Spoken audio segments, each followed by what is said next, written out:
Welcome back to the channel as we explore St Matthew's Gospel, and we're now into chapter 2, and it's headed The Visit of the Wise Men.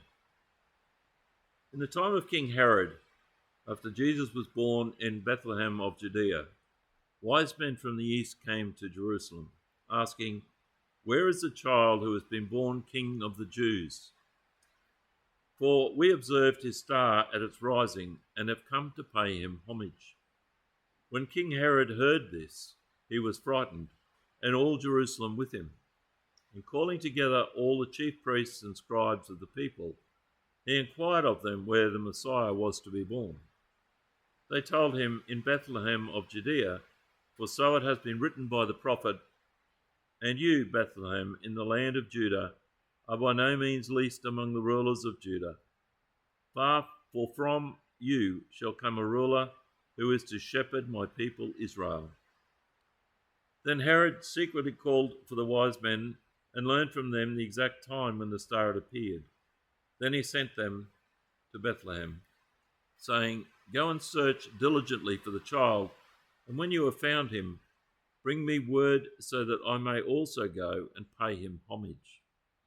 When they had heard the king, they set out. There ahead of them went the star that they had seen at its rising, until it stopped over the place where the child was. When they saw that the star had stopped, they were overwhelmed with joy. On entering the house, they saw the child with Mary his mother, and they knelt down and paid him homage.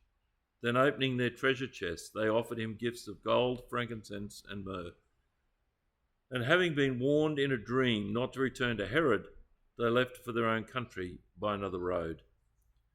Now, after they had left, an angel of the Lord appeared to Joseph in a dream and said, "Get up, take the child and his mother, and flee to Egypt, and remain there until I tell you, for Herod is about to search for the child to destroy him." Then Joseph got up, took the child and his mother by night, and went to Egypt, and remained there until the death of Herod. This was to fulfill what had been spoken by the Lord through the prophets, "Out of Egypt I have called my son."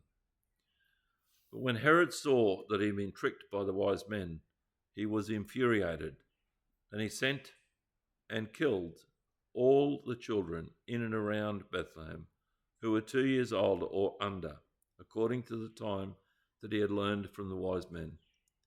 Then was fulfilled what had been spoken through the prophet Jeremiah. A voice was heard in Ramah, wailing and loud lamentation, Rachel weeping for her children. She refused to be consoled because they are no more. When Herod died, an angel of the Lord suddenly appeared in a dream to Joseph in Egypt and said, "Get up, take the child and his mother, and go to the land of Israel, for those who are seeking the child's life are dead." Then Joseph got up, took the child and his mother, and went to the land of Israel. But when he heard that Archelaus was ruling over Judea in place of his father Herod, he was afraid to go there. And after being warned in a dream, he went away to the districts of Galilee. There he made his home in a town called Nazareth, so that what had been spoken through the prophets might be fulfilled. He will be called a Nazarene. So, I'm going to get some commentary from Bishop Barron and St. Thomas Aquinas. Bishop Barron writes, King Herod versus the Magi. Matthew's account purposely juxtaposes King Herod and the mysterious Magi from the east.